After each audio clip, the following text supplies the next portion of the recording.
Hello friend, CGPSC handwritten notes के YouTube channel में आप सभी का बहुत बहुत स्वागत है। चलिएगा, हम लोग मंडी उपनिरीक्षक, सहायक शिक्षक और शिक्षक तीनों की कंबाइंड क्लासेस हम लोग कर रहे हैं। हिंदी सब्जेक्ट से हमने स्टार्ट किया है। सिलेबस के अनुसार हम लोग आगे बढ़ रहे हैं। पहला इकाई स्टार्ट किया है जो आपके मंडी उपनिरीक्षक में भी है, सहायक शिक्षक में भी, शिक्षक में। तीनों एग्जाम व्यापम के द्वारा लिए जाते हैं। तीनों का लेवल सेम रह रहा है, सेम पैटर्न पे क्वेश्चन आ रहे हैं, इसीलिए हम लोग तीनों को एक साथ लेके क्लास चल रहे हैं। ठीक है, तो आज क्लास का तीसरा क्लास है। आज हम लोग अपने सिलेबस को आगे बढ़ाते हुए, आप लोग ने देखा होगा कि वहाँ वर्ण विचार के अंतर्गत स्वर, व्यंजन, अक्षर, उसके बाद है वर्तनी। तो हम लोग ने स्वर, व्यंजन, अक्षर तीनों कंप्लीट कर लिए। अगला पॉइंट पे हम लोग आए हैं वर्तनी पे। तो वर्तनी तो ऐसा कुछ ज़्यादा बड़ा टॉपिक नहीं है। इसमें ओवरऑल आपको वर्तनी को थोड़ा सा समझना होगा, क्योंकि अभी कॉन्सेप्ट बेस पे आ रहा है, तो थोड़ा सा इसका थ्योरी भी हम लोग कर लेते हैं। बाकी वर्तनी में आप नंबर तभी लेके आएंगे जितना ज़्यादा आप प्रैक्टिस करेंगे। जितने ज़्यादा शब्द आपके आंखों के सामने से गुजरेंगे, उतने ही आपके एग्जाम में वर्तनी संबंधित जो अशुद्धियाँ है वो आप पकड़ पाएंगे। ऐसा कोई रूल नहीं है जो मैं आपको बता दूं और वो रूल आप फॉलो करके आप पकड़ लें कि कोई भी नया शब्द आ जाए। जब तक आपके आंखों से एक बार वो शब्द ना गुजरे रहे, तब उसको पकड़ पाना थोड़ा सा मुश्किल होता है। ठीक है, तो लास्ट में आपको कुछ इंपॉर्टेंट 50-60 जो इंपॉर्टेंट वर्तनी जो बार बार व्यापक में पूछे जा रहे हैं उनको भी मैं कराऊंगा, और पीडीएफ में आपके डाल दूंगा। उसमें बहुत सारे वर्तनी के शब्द रहेंगे जो अभी व्यापक लेवल पे इंपॉर्टेंट है, आपको एक बार अपनी आंखों से उसको गुजारना है। ठीक है, तो चलिए स्टार्ट करेंगे। बात शेयर कर दीजिए। डेली 9 PM पे क्लासेस हो रही है, और इसके बाद आपको हमारे व्हाट्सएप में मैसेज करके बैच से जुड़ना है, जिसमें आपको जैसे व्यापम में क्वेश्चन आए उसी पैटर्न के टेस्ट तैयार हो चुके हैं। जल्द ही डलने स्टार्ट हो जाएंगे। बैच में रजिस्ट्रेशन चल रहा है, अभी क्लासेस डल रही है। टेस्ट हो सके मंडे से इस बार टाइम टेबल के अनुसार डलना स्टार्ट हो जाएगा। अभी तो कुछ क्लासेस कर लेते हैं, उसके बाद डालेंगे, ऐसे करके हमारा प्लानिंग था। तो 75 83 86 44 61 ये हमारा व्हाट्सअप नंबर है।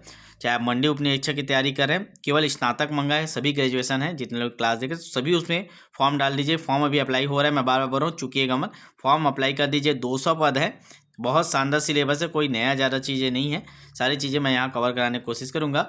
नंबर नोट करेंगे 75 83 86 44 61, ये हमारा व्हाट्सअप नंबर है।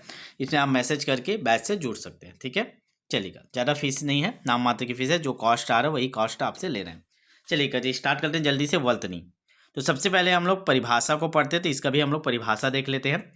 किसी शब्द को उसके मानक, स्वीकृत और शुद्ध रूप में लिखने की जो पद्धति को वर्तनी कहते हैं। मतलब किसी भी शब्द को उसके मानक, मानक मतलब क्या होता है, जो समाज में जो एक्सेप्टेबल है, चाहे वो आपके व्यवहार हो, चाहे वो शब्द हो, तो जो शब्द उसके मानक, स्वीकृत, शुद्ध रूप में लिखने की पद्धति को वर्तनी कहते हैं। वर्तनी में क्या क्या चीज़ों की शुद्धता होनी चाहिए? वर्ण का शुद्धता होना चाहिए, क्रम सही होना चाहिए, मात्रा और चिन्ह की शुद्धता होनी चाहिए। तो ये चारों चीज़ों को हमें विशेष ध्यान देना पड़ता है, वर्ण, क्रम, मात्रा, चिन्ह की शुद्धता। ठीक है, चलिए आगे बढ़ते हैं। वर्तनी की आधारभूत संरचना, सारे पॉइंट को हम लोग लेके चल रहे हैं जितने संभावित इस टॉपिक पे बन सकते हैं। वर्तनी शुद्ध होने के लिए इन 5 चीज़ों का होना सही है। ये आपके कूट वाले क्वेश्चन बन सकते हैं। वर्तनी के लिए निम्न में से कौन से चीज़ों शुद्ध होनी चाहिए करके, या उसके आधारभूत संरचना क्या है, ऐसे करके कुछ भी क्वेश्चन बन सकते हैं। तो हम लोग उसको लेके चल रहे हैं। क्या क्या 5 चीज़ें इंपॉर्टेंट है किसी भी वर्तनी को शुद्ध होने के लिए? सबसे पहले वर्ण शुद्ध होने चाहिए। दूसरा आपके मात्रा शुद्ध होने चाहिए। तीसरा संयुक्त व्यंजन शुद्ध होने चाहिए। चौथा अनुस्वार या अनुनासिक सही होना चाहिए कि कहाँ पे चंद्र बिंदु का प्रयोग करना है, कहाँ पे केवल बिंदु का प्रयोग करना है। ठीक है, अनुस्वार आपके बिंदु होता है, अनुनासिक आपके ये होते हैं। ठीक है, चंद्र बिंदु। शब्द का मानक रूप सही होना चाहिए। तो ये 5 बातें आपको ध्यान रखना है, वर्तनी के क्वेश्चन सॉल्व करते समय आपके दिमाग में होना चाहिए। वर्ण, मात्रा, संयुक्त व्यंजन, अनुस्वार या अनुनासिक का सही प्रयोग, शब्द का मानक रूप, इन सभी चीज़ों को हमको ध्यान देना रहता है। चलिए आगे देखते हैं। वर्तनी संबंधित जो अशुद्धियों के मुख्य प्रकार कौन कौन से? तो पहला प्रकार हम लोग देखते हैं, मात्रा संबंधित अशुद्धियाँ आपको पूछे जाते हैं, सबसे अधिक यही पूछे जाते हैं। ठीक है, जैसे आपको उदाहरण में इनमें 2 चीज़ों में बहुत ज़्यादा क्वेश्चन आता है, कहाँ पे छोटा ई लगाना है, कहाँ पे बड़ा ई लगाना है, कहाँ पे इधर का मात्रा लगाना है, कहाँ पे इधर का मात्रा लगाना है, कहाँ पे ये वाला मात्रा लगाना है, कहाँ पे ये वाला। ये 2 चीज़ों में सबसे ज़्यादा क्वेश्चन पूछे जाते हैं, सबसे ज़्यादा इसी में डाउट होते हैं।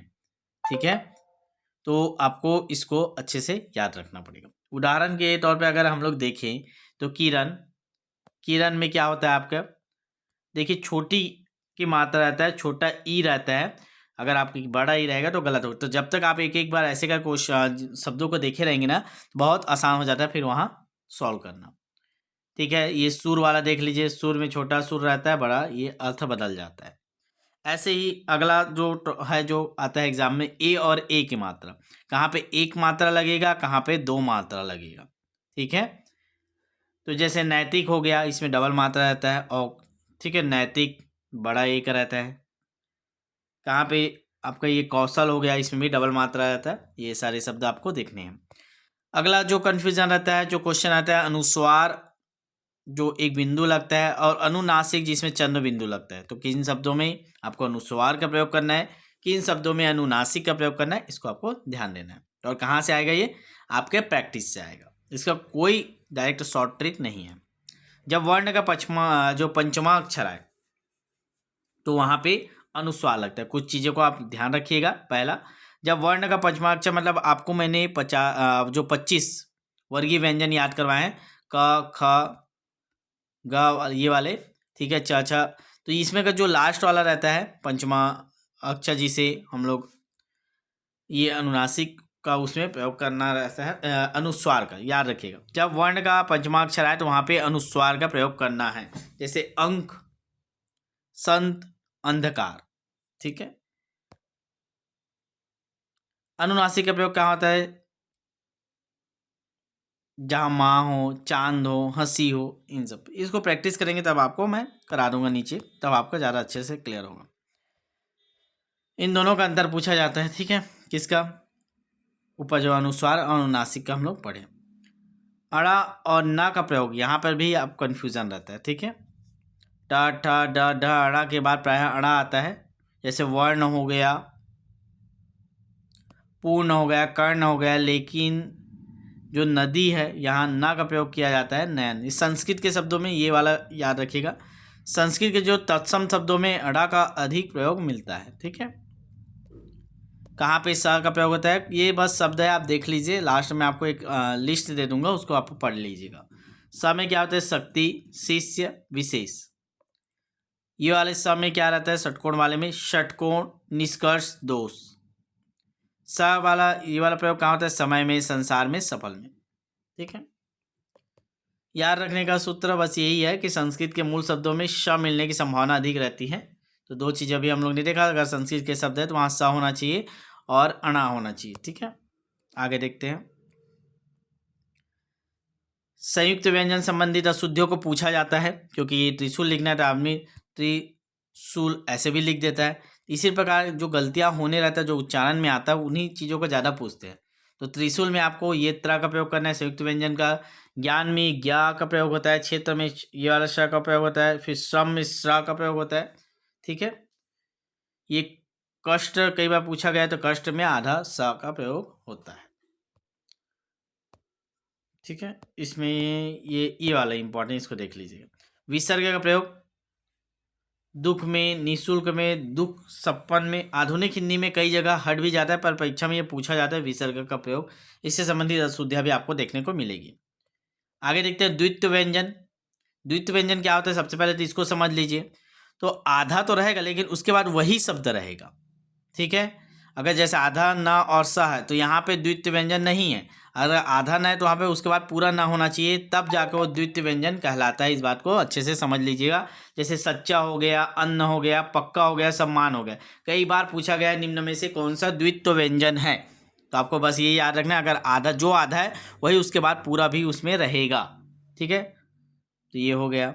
आगे अगला देखते हैं, तत्सम तद्भव वाला आप लोग देखेंगे।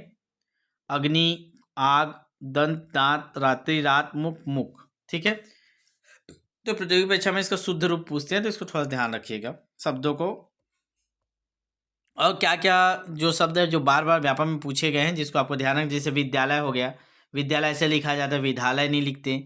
निश्चित में छोटी की मात्रा रहता है, ऐसे नहीं लिखते। स्वास्थ्य को देख लीजिएगा, आधा शक बार आधा यह रहता है। अत्यधिक को पूछा जाता है, अत्याधिक नहीं रहता, अत्यधिक रहता है। ठीक है, मात्रा नहीं रहता है।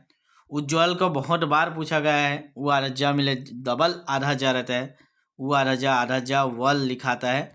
इस बात को थोड़ा सा ध्यान रखिएगा, बहुत बार ये उज्ज्वल वाला पूछा गया है। ठीक है,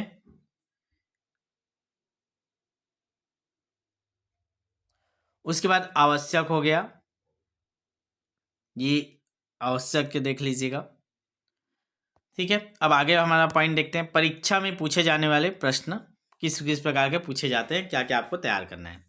शुद्ध वर्तनी चुनिए, ये वाला एक पूछा जाता है। दूसरा अशुद्ध शब्द पहचानिए, ये पूछा जाता है। तीसरा वाक्य में त्रुटि खोजिए, पूछा जाता है।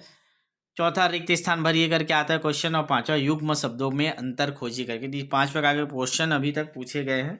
ठीक है, शुद्ध वर्तनी चुनिए, अशुद्ध वर्तनी का पहचान कीजिए, वाक्य में त्रुटि खोजिए, रिक्त स्थान भरिए, युग्म शब्दों का अंतर बताइए। आगे देखते हैं, वर्तनी याद रखने की रणनीति, टीचिंग टेक्निक। आपको क्या करना है, मैं आपको टास्क दूंगा, डेली आप 20 शब्द लिखने की आदत रखें। 20 सही सही शब्द आप लिखिएगा, केवल पढ़िएगा मत, देखिएगा मत, उसको पेन से कॉपी में लिखते जाइए। रोज 20-20 शब्द आप लिखेंगे तो 1 महीने में ही आपके 20 गुणित 30 600 शब्द आपके तैयार हो जाएंगे। और इतना 600 शब्दों में आपके व्यापम में कुछ भी नया आएगा वो कवर हो जाएगा, इतने से ही बाहर नहीं जाएगा। आप डेली गूगल से ही निकाल लीजिए 20 शब्द और उसको लिखते जाइए, बस कॉपी में लिखते जाइए। ठीक है, हाथ से लिखना ना, पढ़ना नहीं है। आप यूट्यूब में देख लेंगे, वर्तनी करके पढ़ लेंगे, 50 शब्द, 200 शब्द, 400, 1000 शब्द, लेकिन वो याद नहीं रहते। जब आप हाथ में लिखते हैं तो वो लंबे समय तक याद रहते हैं। फिर अगला है तत्सम शब्द, कॉपी में अलग से लिखिए। भ्रमकारी शब्दों की सूची बना लीजिए। उच्चारण आधारित नहीं, मानक आधारित सीखना, ये आप फोकस कीजिए। ठीक है, आपको जो उच्चारण करे वैसा नहीं लिखना। जैसे आता है त्रिशूल, त्रिशूल, त्रिशूल बोलते हैं, लेकिन ऐसा नहीं लिखाता। आप उच्चारण आधारित नहीं, मानक आधारित लिखे, ऐसे लिखाता है त्रिशूल करके। ठीक है,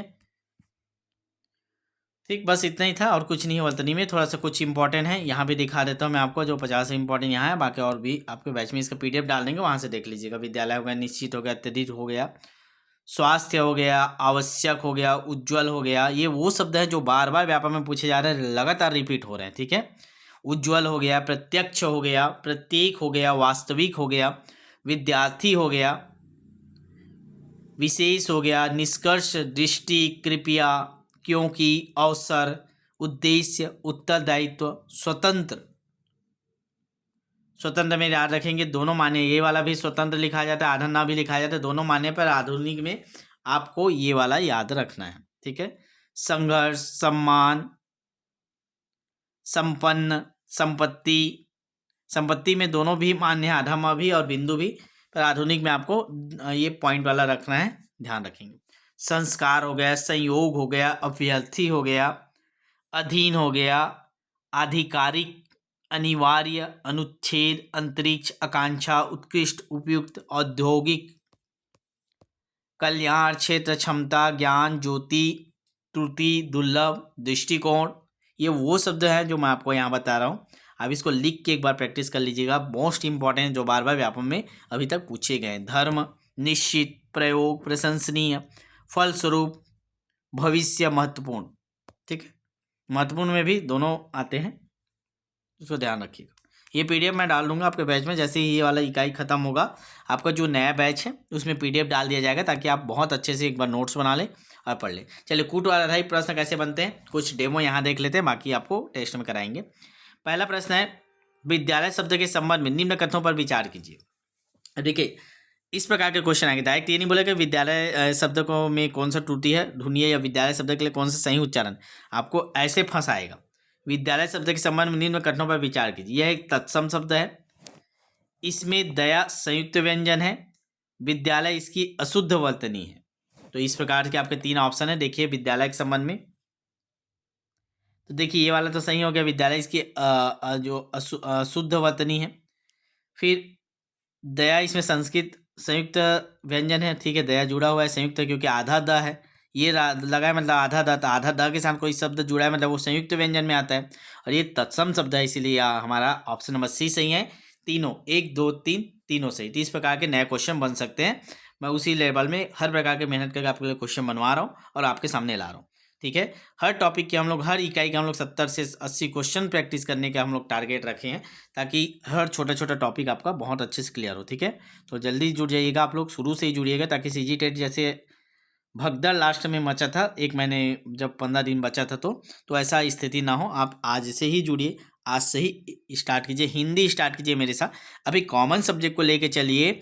आपका जो सिलेबस है शिक्षक भर्ती वर्ग 2 का जब आएगा तब विषय आधारित आएगा, तो विषय आधारित पर फोकस करेंगे। अभी जब तक है वो कॉमन चीज़ों को तो कंप्लीट कर ले। देखिए हिंदी आना इतना तय है, चाहे वो 5 नंबर में आए, चाहे 10 नंबर में आए, चाहे आपके 30 नंबर में आए, लेकिन हिंदी में पढ़ना वही है, उतना ही चीज़ें रहेगी। ठीक है, 5 नंबर में आएगा तो भी आपको पूरा सिलेबस ही पढ़ना पड़ेगा। तो आप पढ़ लिए रहते हैं, कॉमन चीज़ों को ख़त्म कर लिए रहते हैं, जैसे विज्ञापन आएगा उस आधार पे हम लोग आगे रणनीति बना के चलेंगे। चलिए अगला क्वेश्चन, सेकंड क्वेश्चन आपके स्क्रीन पे। अत्यधिक शब्द के संबंध में, इसमें त संयुक्त व्यंजन है, दिख रहा है आपको, सही है, पहला तो ऐसे सही मान दीजिए। अत्यधिक इसकी अशुद्ध वर्तनी है, अत्या या, बिल्कुल ये भी है। इसमें दीर्घ ई का प्रयोग होता है। अब बताइए अत्यधिक में छोटा का प्रयोग होता है कि दीर्घ का प्रयोग होता है, तो आप लिख के देखिए। अत्यधिक ऐसा होता है क्या? तो नहीं, ऐसा नहीं होता। तो इसमें केवल 1 और 2 ही सही है। तीसरा आपका गलत है, इसमें छोटा ई का ही प्रयोग होता है, जो ये लिखा है एकदम सही लिखा है। ठीक है, तो पहला दूसरा हमारा सही है, तो हमारा ऑप्शन नंबर ए हो जाएगा, 1 और 2। ठीक है, चलिए अगला क्वेश्चन, क्वेश्चन नंबर तीसरा। दृष्टि शब्द के संबंध में, इसमें दृष्ट संयुक्त व्यंजन है, बिल्कुल दिख रहा है आपको। दृष्ट अशुद्ध वर्तनी है, यह तत्सम शब्द है, तो बिल्कुल तीनों सही है। ऑप्शन नंबर बी इसका सही आंसर है, 1 2 3। जब तत्सम तद्भव भी पढ़ेंगे तब मैं आपको उन शब्दों को याद करवा दूंगा जो यहाँ पे प्रयोग हो रहे हैं या बार बार व्यापम में पूछे जा रहे हैं, और या आपको याद करने पड़ेंगे वो सारे तत्सम तद्भव। मैं आपको PDF डाल के बैच में डाल दूंगा। ठीक है, चलिए इस बार सब प्रकार की तैयारी हम आपको कराएंगे, कोई कमी नहीं छोड़ने वाले। आकांक्षा शब्द के बारे में, इसमें 6 संयुक्त व्यंजन है। आकांक्षा अशुद्ध रूप है, इसमें अनुस्वार का प्रयोग है। देखिए बिंदु है ना, अनुस्वार है ना, हाँ, तो ये प्रयोग है, तो इसमें सही आंसर ऑप्शन नंबर 1 और, अच्छा एक सेकंड रुकिएगा, आकांक्षा। चलिए इसको मैं थोड़ा सा क्लियर करूंगा, अनुस्वार का प्रयोग तो है। चलिए इसको मैं थोड़ा सा देख के बताऊंगा आप लोगों को। आगे बढ़ते हैं, समय की थोड़ा सा कमी है। अगला क्वेश्चन देखते हैं, स्वास्थ्य शब्द के संबंध में, इसको आप लोग देख बताइएगा इसको। चलिए होमवर्क देखते हैं कि आंसर मिस प्रिंट है कि सही है। 1 और 2 बस सही है कि अनुसार का प्रयोग है। अभी आपको मैंने समझाया, तो इसमें थोड़ा सा आपको एनालिसिस करने की जरूरत है, क्यों इसको गलत लिया जा रहा है। टाइपिंग मिस्टेक है कि सही में ये गलत है, या आप लोग बताइए। होमवर्क भी आपको देना जरूरी है, एक एक क्वेश्चन, तो मैं तो इसका एनालिसिस कराऊंगा, पहले आप एनालिसिस करिए आकांक्षा शब्द के बारे में। ये क्वेश्चन नंबर 4 आपको होमवर्क के रूप में मैं दे रहा हूँ। क्वेश्चन नंबर 4 होमवर्क, स्क्रीनशॉट ले लीजिए, डिटेल डालिएगा जितना हो सके इसके बारे में, आप नीचे कमेंट में डाल दीजिएगा ताकि बाकी लोग भी इसको देख पाए। ठीक है, चलिए अगला क्वेश्चन देख लेते हैं।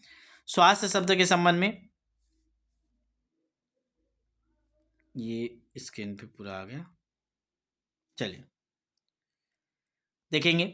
इसमें स्थ संयुक्त व्यंजन है, इसमें स्वास्थ्य अशुद्ध वर्तनी है, इसमें दीर्घ ई का प्रयोग है। देखिए दीर्घ ई का प्रयोग है क्या, नहीं तो दिख रहा है, बाकी ये दोनों सही है, तो इसलिए पहला दूसरा ही आएगा, ऑप्शन नंबर ए इसका सही आंसर है। अगला 6वां क्वेश्चन, निःशुल्क शब्द के संबंध में, इसमें विसर्ग का प्रयोग हुआ है, ये तत्सम शब्द है, निःशुल्क इसका मानक रूप है। चलिए बताइए आंसर। तो इसका आंसर हो जाएगा ऑप्शन नंबर ए, 1 और 2 सही है।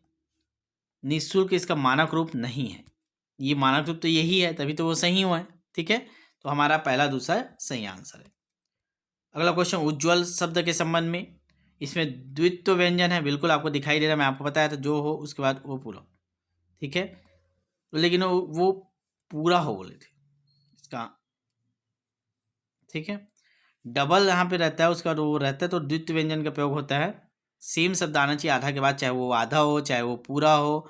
ठीक है, सेम अगर वर्ड आ रहा है तो वो द्वित्व व्यंजन के अंतर्गत आता है। तो यहाँ पे ज के बाद आधा ज फिर से आया है, इसलिए द्वित्व व्यंजन का प्रयोग यहाँ पे लिया जा रहा है। उज्ज्वल अशुद्ध वर्तनी है, इसमें संयुक्त व्यंजन ज्व है, तो बिल्कुल तीनों सही है, ऑप्शन नंबर डी ही इसका सही आंसर। ठीक है, चलिए बहुत सारे क्वेश्चन हैं, बाकी हम लोग बैच में टेस्ट में करेंगे, डाल दिया जाएगा आपके बैच में जैसे ही टेस्ट स्टार्ट होगा इस टॉपिक का। तो आज की क्लास में वर्तनी में इतना ही पढ़ना है। मैं लिस्ट PDF आपके जैसे ही इकाई खत्म होगा आपके बैच में डलवा दूंगा, वहाँ से आप इसको अच्छे से तैयार कर लीजिए। तो अभी तक हम लोगों ने क्या क्या कंप्लीट कर लिया, स्वर कर लिया, स्वर, व्यंजन कर लिए, अक्षर कर लिए और वर्तनी कर लिए। ठीक है, ये 3 हम लोग ने कंप्लीट कर लिया। कल अगला टॉपिक हम लोग आपके सिलेबस के अनुसार बढ़ेंगे, धीरे धीरे हम लोग कंप्लीट करते चलेंगे। डेली आपको नोट्स बनाना है, साथ में चलना है, और जो बैच में उनको पीडीएफ मिलेगा तब नोट्स बना लीजिएगा। अभी आप देखते जाइए और इसको अपने बुक में जो भी दिया है उसको भी पढ़ते जाइए, साथ साथ लेके चलिए। आज मैंने वर्तनी पढ़ा है, तो आपके पास जो भी बुक है उसमें आप वर्तनी को पढ़ लीजिए, क्लियर कर लीजिए, ठीक है, ताकि जैसे ही टेस्ट मंडे से स्टार्ट करने की पूरी कोशिश है। रेडी हो चुके हैं टेस्ट, अच्छे लेवल के टेस्ट, नए लेवल के टेस्ट, तो आप लोग तैयार रहिएगा, ठीक है। और जिन लोग भी पुराने बैच में हैं, जिनको हम लोग ने डिसाइड किया है कि कुछ जो कॉस्ट आ रहा है वो दे के आप नए बैच की सुविधाएं ले सकते हैं। नए बैच में आपको पीडीएफ संबंधित आपको मिलेंगे, साथ में पूरे नए क्वेश्चन मिलेंगे अभी पैटर्न के अनुसार। पुराने बैच में आपके जो पुराने टेस्ट हैं उसके साथ कुछ क्वेश्चन ऐड होके उसमें भी चलेंगे, उसमें भी नए लेवल के क्वेश्चन डालेंगे, लेकिन आप कोशिश करिए इसमें आप आ जाएं, ताकि आपका जो नए नए सुविधाएं अभी हम दे पा रहे हैं उसमें आप भी सम्मिलित हो जाए, आपका भी थोड़ा सा सहयोग हो जाए। मिनिमम कॉस्ट ही आपसे लेना है ताकि आपको भी सारी चीज़ें मिल पाए, ठीक है। बाकी कोई दिक्कत नहीं है, किसी की समस्या है तो आप बता दीजिएगा। मिलते हैं नेक्स्ट वीडियो में, तब तक के लिए ऑल द बेस्ट। अच्छे से आप लोग तैयारी कीजिए और स्टार्ट कर लीजिए, क्योंकि राजपत्र में प्रकाशित हुआ पहला, दूसरा जनसंपर्क के साइट में भी डाल दिया गया है कल का। मैं पीडीएफ वीडियो नहीं बनाया था क्योंकि वो सारी चीज़ें डल चुकी है, सभी को पता है, ठीक है। तो ज़्यादा हमको व्यूज़ से मतलब नहीं से मैं वीडियो ज़्यादा नहीं डालता हूँ, ठीक है। तो जो जनसंपर्क विभाग की साइट में भी डल चुका है, वैकेंसी आने वाली है, पूरी कंप्लीट हो चुकी है, विभाग से व्यापक हमको सौंप दिया गया है। तो तैयारी को एक बार जोर पकड़ा दीजिए, ठीक है। चलिए मिलते हैं नेक्स्ट वीडियो में, तब तक कॉल पे शेयर कर दीजिए इसको अपने व्हाट्सएप स्टेटस में, और नंबर होगा आपके पास, मैसेज कर लीजिएगा, नंबर नोट कर लीजिए 75 83 86 44 61 7583864461।